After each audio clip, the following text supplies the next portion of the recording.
We remain steadfast in our commitment in delivering local news that matters, stories that inspire, enriching the lives of Filipinos in Mindanao, in the Philippines and across the globe.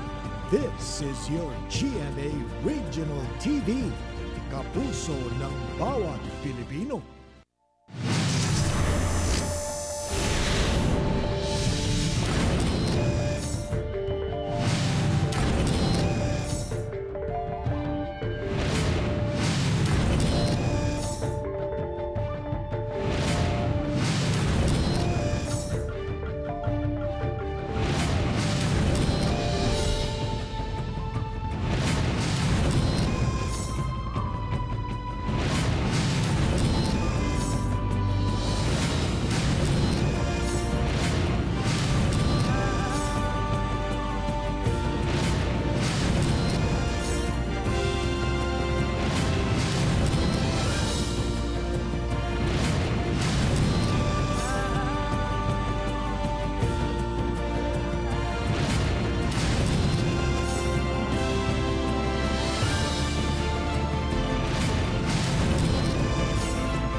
Ito ang GMA Regional TV, One Mindanao.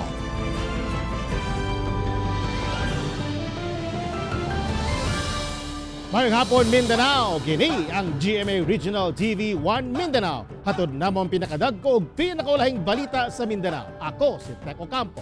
Sara Hilomen Velasco. Real Surotse, live gikan dinhi sa GMA Davao Complex.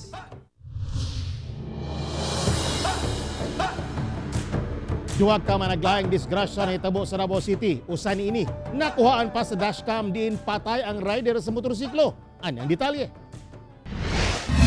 Sa video nga gipadala sa GMA Super Radio Davao, makita ang usa ka pick-up nga paliko sa Arcastillo, Davao City. Apan, wala dama, dunay kalit miabot nga motorsiklo nga kusog ang palagan. Diyan, sakto kay pagigo. Paang. Sakto kay sa oras. Dead on the spot ang rider sa motor nga si Kit Quizon, usa ka delivery rider. Kusog kayo. Oh, asayin kusuga. Gawa sa mong disgrasya kagahapon, nagkarambola usab ang tulo ka sakyanan sa Diversion Road, Maa, Davao City. Wala inoy nagrabihan sa mong hitabo. Sa maong mga insidente, subling nagpahimangno ang otoridad ngadto sa mga motorista. Sa mga motorista, kinahanglan nga siguruhon nila nga ang ilang sakyanan na gamiton, kondisyon. Ang driver po, of course, kondisyon ang ang magmaneho, siguruhon nga nga kanang nakatulog siya o syempre wala po nakainom. Kauban si Jojo Solarte sa kamera. Ako si Real Surotse para sa One Mindanao. Babaeng senior citizen ug usa ka motor rider patay atol sa managlahing aksidente sa Cagayan de Oro City. Dugang detalye sa report ni Cyril Chavez. Dead on the spot ang motorcycle rider nga si Jory Morales, 32 anyos. Human malatayan ang ulo ni ini sa usa ka truck atol sa aksidente sa Coastal Road, St. John, Barangay Puntod, Cagayan de Oro City. Sa investigasyon, dungan nga galatas sa highway ang motor og truck nga gimanihuan ni Brian Coraza, 26 anyos. Diyang kalit na suyop ang motor sa ligid nga bahin sa truck pag-abot sa kurbada nga bahin. Dead on the spot ang biktima, samtang ang back rider ni ini nga si Ryan Fresco nakahiagom og minor injuries. The same lane sila. So kuan lang to nalay pagkakurbada gamay unya nasa kuno toy basa kuno tong area dito. Na tubigon siya ba o to tubig nga dalan. So basin mao sa kuno to ang cause nga banganong na slide siya. Samtang human ang duha ka adlaw nga pagka-admit sa ospital, namatay ra gyapon ang 65 anyos nga si Cherry Santua. Human nga maligsan og motorsiklo nga gimanihuan sa usa ka 16 anyos nga lalaki.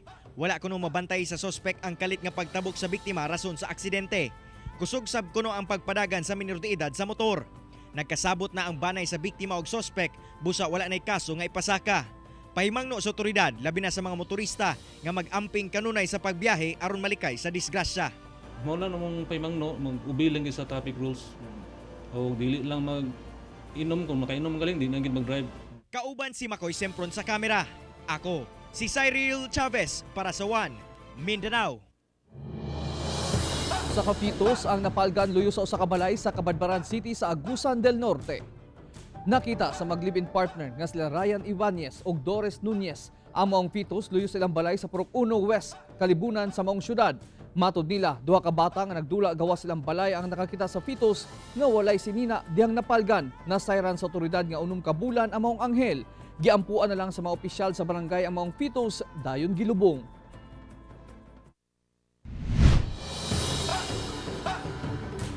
Gitakda nga ablihan karong Lunes ang laing vaccination hub sa Davao City.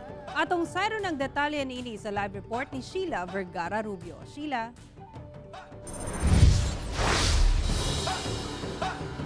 Sara, abrihan na ang mental vaccination hub ug posible usab nga abrihan na ang buhangin vaccination hub sugod karong Lunes.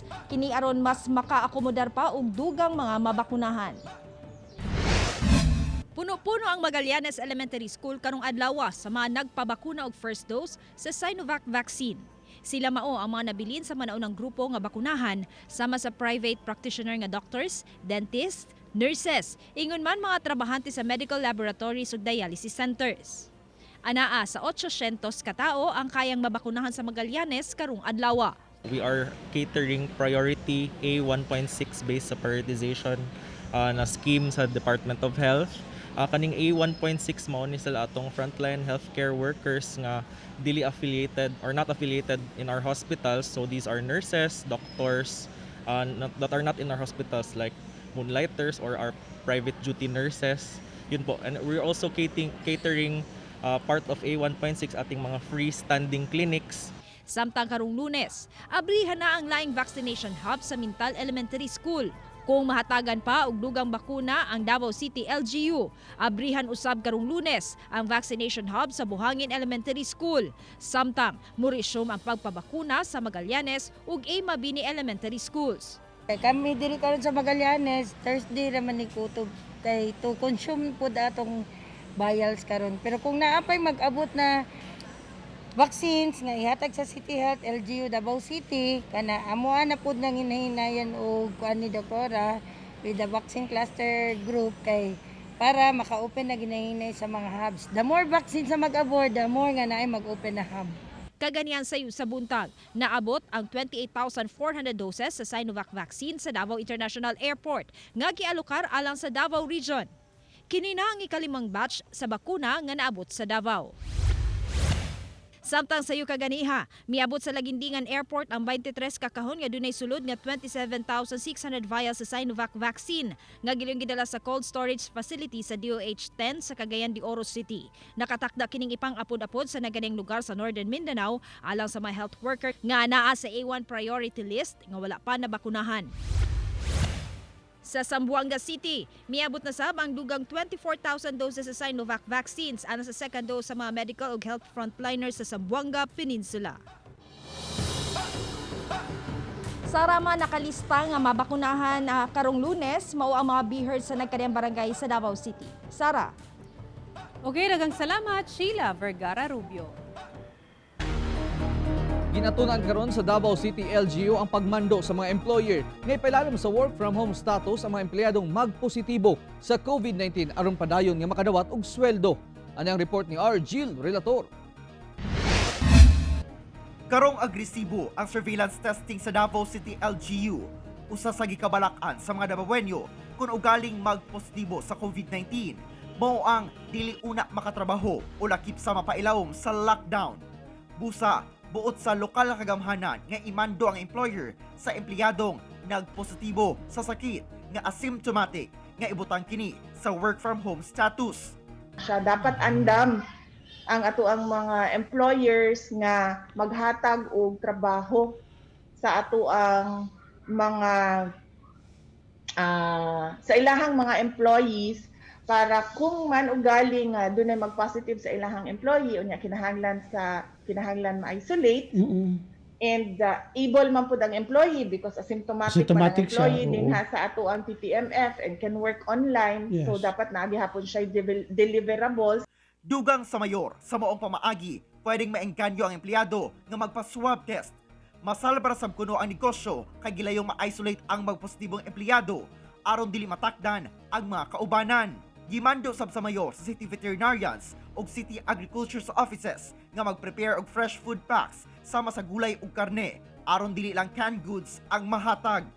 Mas maayo pa nga maunhan ang pagkatag sa COVID-19 kaysa sa ulahin nga masayran nga daghan na diay ang nagpositibo sa usa ka establishmento. Busa padayon ang istriktong pagpatuman karon sa pag-trace sa mga nagpositibong pasyente. Ako si Origil Relator para sa One Mindanao.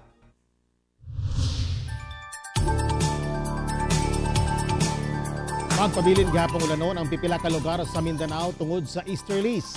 Tropical depression gawa sa PAR, wala pa'y direktang epekto sa nasod, labi na sa Mindanao. Ano ang report ni Cyril Chavez? Daw nahimong sapa ang mga dalan sa barangay poblasyon sa Kiamba, Sarangani Province. Human milapaw ang tubig sa Tabok Tual River, diyang mibundak ang ulan kagahapon sa buntag. Ang kabalayan sa lugar gipang baha. Apan kining kabataan, daw gihimong playground ang tubig baha. Miuba sinuon ang tubig baha pagkahapon. Matod sa Pag-asa, epekto kini sa easterlies nga nagadala og localized thunderstorm sa lugar. Apektado sab ang Davao Region, Caraga Region, Soxargen ug Barm. Samtang ang tropical depression nga may international name na Surigay, nakita ang sentro niini nga may gilayon nga 1,210 east sa Mindanao. Doon na kini hangin nga moabot sa 65 km/h og unos nga 80 km/h sa direksyong north-northwest sa kusog nga 10 km/h. Lauman mosulod kini sa Philippine Area of Responsibility karong Biyernes ug tawagon kining bising. Laumang mopadulong kini sa Eastern Visayas sa Samar ug Leyte Province. Atong ginapahimangno atong mga kaigsuonan, labi na sa ang mga DRMOs kadtong mapiktuhan ni ining bagyo, labi na sa silakang dapit sa Mindanao. O within 3 days, dili pa makahatag og direkta nga epekto ang maong bagyo. Ako si Cyril Chavez para sa One Mindanao.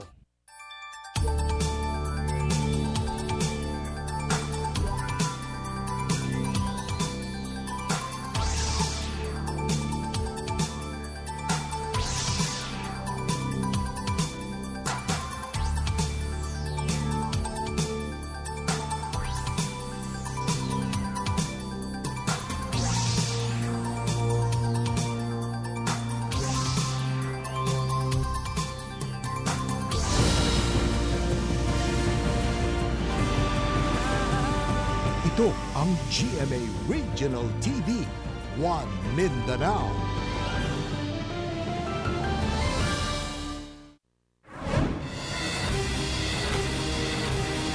Nabanggaan sa usa ka pickup truck ang magtiayon nga nagjogging lang sa J. Catolico Avenue, Barangay Lagaw, General Santos City.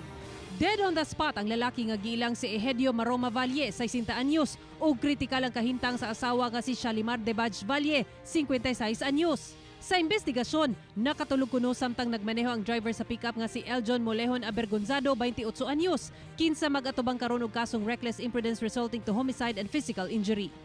Sa Butuan City, kadlaw dihang nabanggaan ang duha ka lalaki nga naglakaw lang sa kilid sa National Highway sa Purok 2A, Barangay Sumilihon. Dead on arrival sa ospital ang 16 anyos nga si Rodniel Paraguya Tanyo, samtang kritikal ang kondisyon sa 18 anyos nga si Clint Awitin Galve. Matod sa kapulisan, naghaguros ang cargo truck nga gimaneho ni RR Enate, 21 anyos, dihang nabangga sa mga biktima.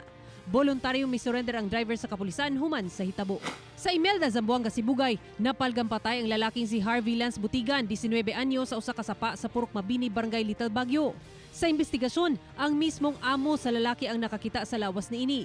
Gingong duna kunoy epilepsy ang lalaki ug gituohang giatake kini sa iyang sakit ug nalumos. Wala kunoy foul play sa hitabo kay walay samad ang biktima dihang nakaplagan. Sa Cagayan de Oro City, sikop ang notadong kawatan nga si Dandrib Eduave, 37 anyos, atol sa follow-up operation. Ang dinakpan mao kunoy nagpaluyo sa sagunson nga pagpangawat nga hitabo niadtong Semana Santa. Nakuha sa suspect ang lain-laing alahas ug uban pang gamit. Kasong robbery ug theft ang ipasaka batok sa dinakpan.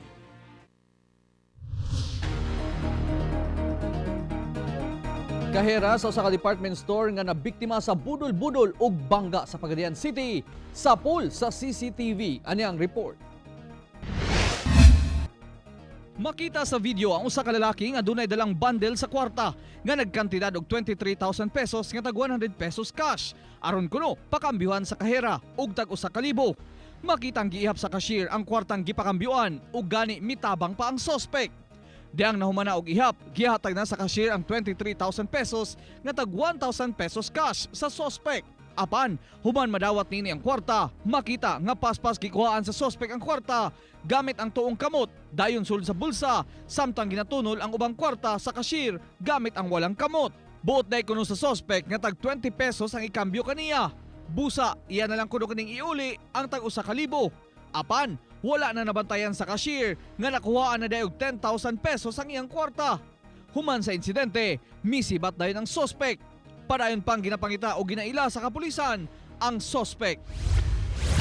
Samtang sa pulusab sa CCTV diyang madasmagan sa usa ka owner type jeep ang usa ka rider sa motorsiklo. Sa kuha sa CCTV, daw normal lang ang dagan sa trapiko. Apan, makita ang usa ka motorsiklo nga gidasmagan sa usa ka owner type jeep sa may barangay Dao, Pagadian City. Sa kakusog sa impact, samdan ang ulo o ubang parte sa lawas sa rider sa motor, kinsa gitambalan sa ospital. Misibat ang driver sakay sa jeep, kinsa padayon pang ginapangita karon sa kapulisan. Ako, si Rial Soroche, para sa One Mindanao. Usa ka hybrid nga iro naligsan patay sa General Santos City. Ang insidente nahulikam. Ani ang report ni Ethel Ipanag. Mitabok sa Dalang Didio Street Corner, San Pedro Street, Purok 1, Barangay Lagaw, General Santos City kining iro nga usa ka husky, usa ka klase sa hybrid nga iro dihang nabanggaan. Sa CCTV, makita ang pagtabok sa iro apan makita sab kining multicab nga miagi og nalatayan pa ang iro. Apan inay mohunong, midiretso ang maong sakyanan. Taod-taod makita kining mga bata nga gialsa ang iro nga nasayrang patay na. Sumala sa tag-iya sa iro. Ipa-check up lang unta nila sa pet clinic ang alagang iro. Apan nakabuhi kuno kini dihang isakay na unta sa sakyanan. Dayong mitabok sa dalan ug dito na nabanggaan. Gilubong na lang sa tag-iya ang iro sa bakanting luna sa ilang balay. Midangop na sa buhatan sa LTO ang tag-iya aron masayran kung kinsa ang nakaligis sa iro. Ako sa Ethel Ipanag para sa One Mindanao.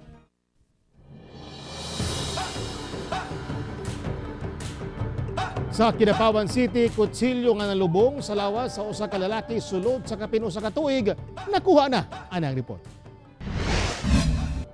Mo kini ang 5 ka pulgadang stainless nga kutsilyo nga nakuha sa likod ni Kent Ryan Tumao. Human mo operahan kini sa Cotabato Provincial Hospital adlong Martes. Milungtad og 3 ka oras ang operasyon tungod dili sayong kuhaon ng kutsilyo kay duol na kini siyang baga. Hinuon, mapasalamaton si Kent ug iyang pamilya human makuha ang kutsilyo. Kinumduman nga niadtong miaging bulan, nakuratan si Kent diyang nakita ang kutsilyo sa iyang X-ray result isip requirement sa pagtrabaho sa mining company sa Agusan.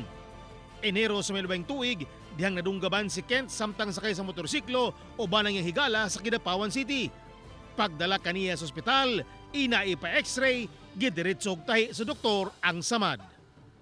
Ako si Teco Campo para sa One Mindanao. Mga nawadan og trabaho sa Samal Island tungod sa pandemya, gihatagan og panginabuhian pinaagi sa bagong livelihood program sa Department of Labor and Employment. Ani ang report ni John D. Esteban.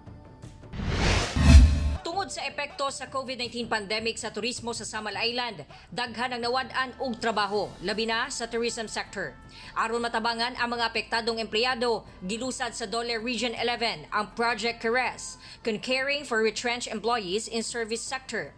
Midunar ang LGU Samal og 1 hectare nga luna sa Babak District ug laing 1.1 hectare sa Kaputian District, alang sa Flower Nursery, Flower Garden ug Regional Incubation Center kung asa sila tudluan og skills training. We are helping them augment their income, at the same time helping them kasi itong mga nag-work dito sa ating nursery and the farm and the flower garden there and the incubation center are all being paid by Dole under TUPAD.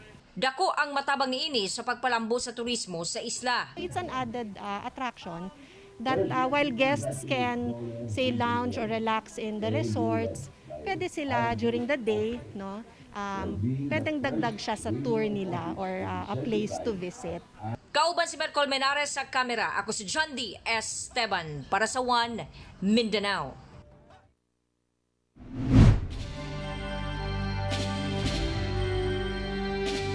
Subay sa kasaulugan sa ika-500 katuig nga Kristyanismo sa nasod.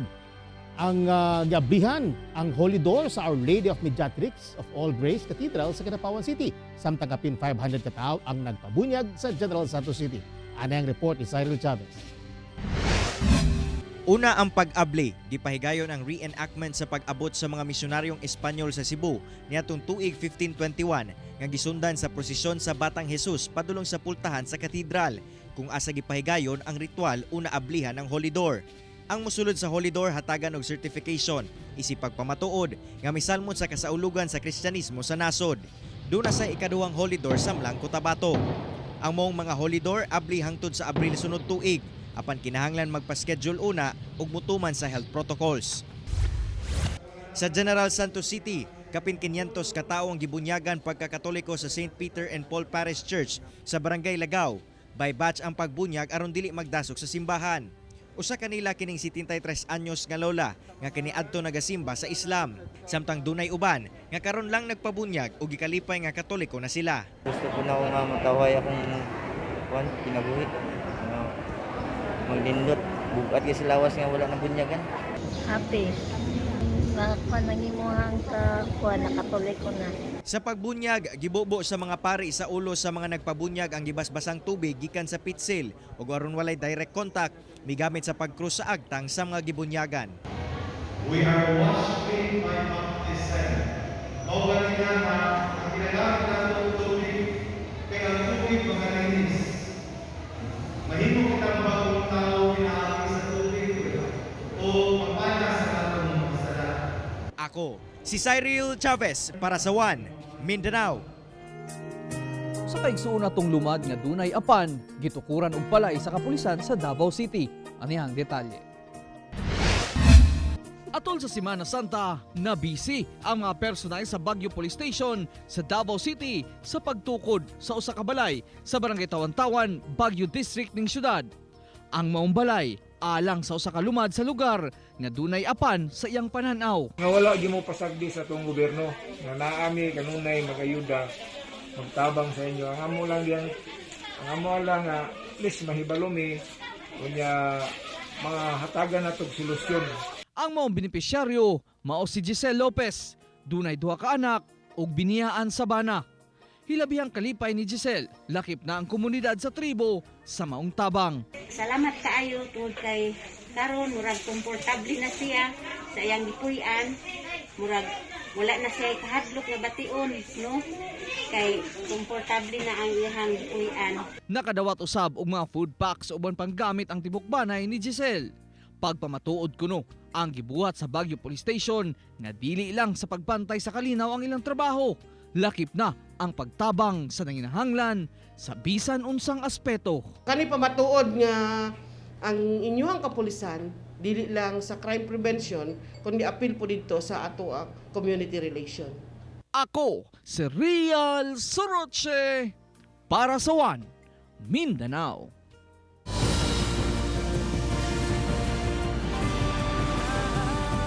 Ito ang GMA Regional TV, One Mindanao.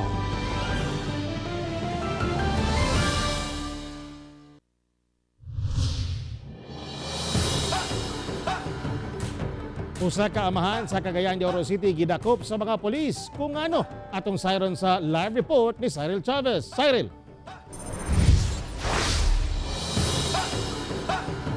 Yastek priso ang maong amahan dinhi sa Cagayan de Oro City human nga mi viral sa social media ang giingong pagpangabuso niini sa iyahang batang babae. Ingon ani ang nahitabo sa dagway sa 3 anyos nga bata nga si Vanna Panuncio human gisagpa sa iyang amahan nga si Lloyd Panuncio 23 anyos. Among mga hulagway mi viral sa social media human gipost kini sa uyuan sa bata kung asa nangayo og tabang ang inahan nga matagaan og pagtagad ang nahitabo sa iyang anak. Giaksyonan kini sa kapulisan ug gidakop ang amahan sa bata sa ilang balay sa Zone 7 Malasag, Barangay Cugman, Cagayan de Oro City. Lahi ba ta karon nga pagkaron kay bisag gamay lang nga bikil mura og dali ra ta makapasakit pero iya mang anak 3 years old pa gyud. So iya ging tubagon kung unsa iyang nahimo nga makasalanan. Miangkon ang amahan nga napasakitan ang anak labi na nga nadugangan ang iyang kapungot human mag-away sa iyang partner. Nangayo kuno siya og tubig mainom sa bata apan nagkiat kuno kini rason nga iyang nasagpaan. Problema ra bigyan namo nga pamilya gini, anak ra tingala na lang tagkalit ba. Gatapad na tulog gabi eh. Tingala na lang tayo na iniabot og kwan. Ano ni kahit abot og pulis. Apan sumala sa iyaan sa bata, dagang higayon na kuno napasikitan sa amahan ang bata, labi na kung mag-away kini sa iyang kapuyo. Naanad naman guna ang bata ba nga kana bitong inistoryahan bitaw. Siyempre kung unsa iyang matun-an, makita sa iyang ginikanan mao pod iyang matun-an. Nga daw unsa daw nga may istorya. Kasong paglapas sa RA 7610 o Special Protection of Children Against Abuse, Exploitation and Discrimination Act ang atubangon sa sospek. Kinaot sa kapulisan nga magsilbing leksyon ngadto sa publiko labi na sa mga ginikanan ang nahitabong insidente nga dili pasakitan ang ilang mga anak. Tek. Daghang salamat, Cyril Chavez. Virtual gihapon ang conferment sa 2020 Datobago Awardee sa Davao City karong bulana tungod sa nagpabiling hulga sa pandemya sa COVID-19. Giduso ni Councilor Pilar Braga ang resolusyon nga pagtimbaya sa tanang mga napili nga 2020 Datobago Awardees. Matag araw ng Davao kada Marso nagahatag ang dakbayan ug pasidungog sa mga residente sa Davao kisa dunay maayong gawi o maayong kontribusyon sa komunidad. Ang mga awardee karong tuiga mao sila si Renato Lumawag ug Tita Ayala Pulos Posthumous Award. Ingon man sila Arturo Milan, Ruben Rubilio, Andre Lim ug Leoncio Villa Abrille. Mga kapuso, way puwas ang among pagkatunog balita. Bisitahin www.gmaregionaltv.com ug mag-subscribe sa official YouTube channel sa GMA Regional TV. Busa mga kapuso, ayaw paulahi sa madagkong balita sa nagadang reyon sa nasod, subscribe na. Ug mo kadto maulahing balita sa Mindanao karong adlaw. Ako si Real Soroche. Daghang salamat sa inyong kanunay nga pag-uban kanamo matag adlaw. Ako si Sarah Hilomen Velasco. Tungod ang mga balita sa atong palibot, importante alang kanamo. Ini ang GMA Regional TV 1 Mindanao. Tek Ocampo, buong puso para sa Pilipino.